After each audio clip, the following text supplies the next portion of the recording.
I have a few more rounds laying around the wood yard that I want to get cleaned up and taken over to the wolf ridge and split onto the boiler wood pile. So I'm going to pick those rounds up, take them over, and then I'm going to give you a little tip on something to do if you are splitting into a pile like I have been with the wolf ridge.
So I've got the rounds all gathered up, so I'm going to get them split down, and then I will give you that little tip that will make things a lot easier if you end up splitting off the front of your splitter into a pile like I am doing here.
All right, so everything is split up and added into the pile over here.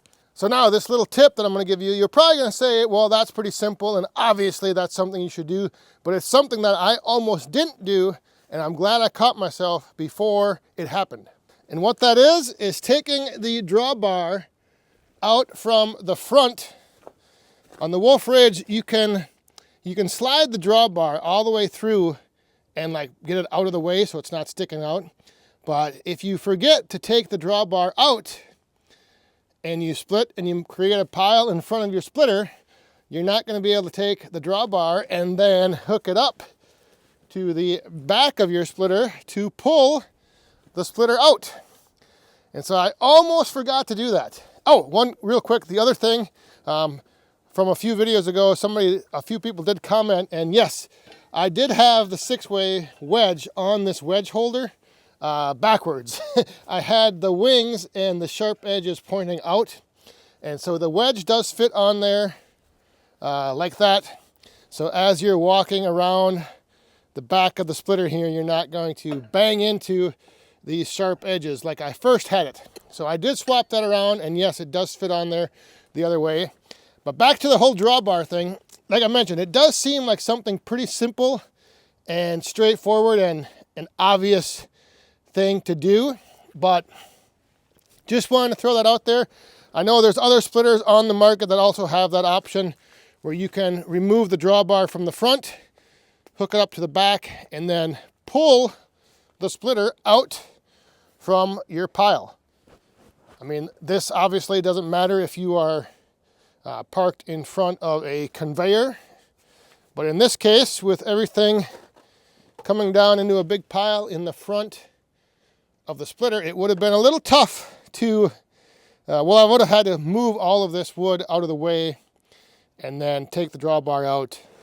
And there's really no way to, I would have had a tough time because this is, the ground is at a little bit of an angle. So I would have had a tough time swinging the splitter out to hook up to it from the front. So in this situation, the only real option is to pull the splitter out from the back. And that's one nice feature about the Wolf Ridge log splitter is you can hook that tow bar up to the front or the back. So now to do this, you're going to want to lower the jack in the front to take the pressure off that rear stabilizer foot. And then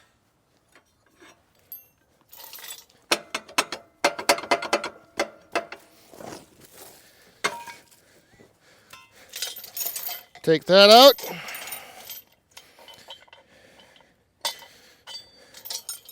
Take your tow bar and put that in, and you'll be all set to go. Just like that.